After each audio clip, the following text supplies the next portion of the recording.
The term Russian oligarch has recently been in the headlines. 4 Russian oligarchs, all with direct ties to either the Kremlin or put sanctions on the Russian banks and Russian oligarchs. 2 powerful Russian oligarchs. Russian oligarchs. Russian oligarch. Russian oligarch.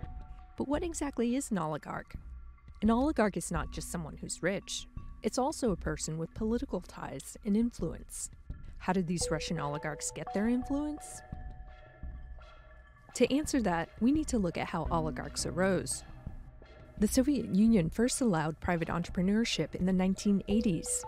Before that, all businesses were controlled by the state. When the government began permitting private business ventures, it also determined who would control them.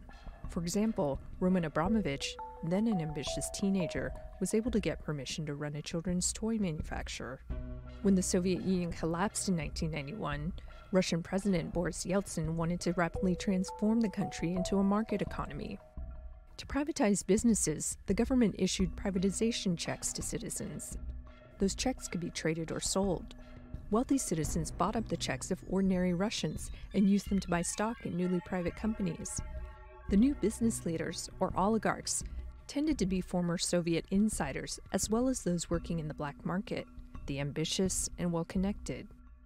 By 1994, 15,000 state-run businesses had become private, and the oligarchs quickly accumulated massive wealth.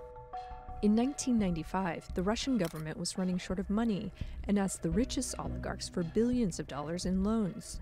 In exchange, the government gave the oligarchs large stakes in lucrative businesses that had not yet been privatized. Many of the industries were undervalued by the government, helping the oligarchs to amass a greater fortune.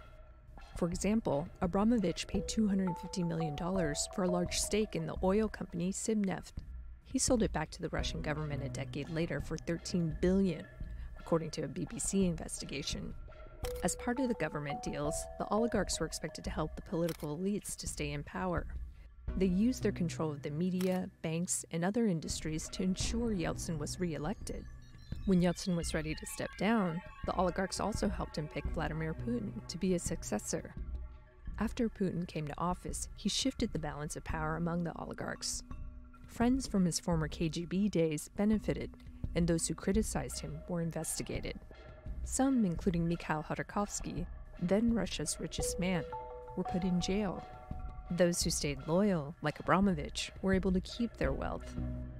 When Western nations imposed sanctions on Russia over its invasion of Ukraine, oligarchs were an obvious target. Western nations seized their overseas assets. Abramovich put the Chelsea Football Club up for sale ahead of sanctions by Britain. The oligarch will likely not get the proceeds. It's not yet clear how much of an effect, if any, the sanctions on oligarchs will have on Putin's policies in Ukraine. For Abramovich, Forbes estimated his wealth in late April at $8.9 billion, despite the sanctions.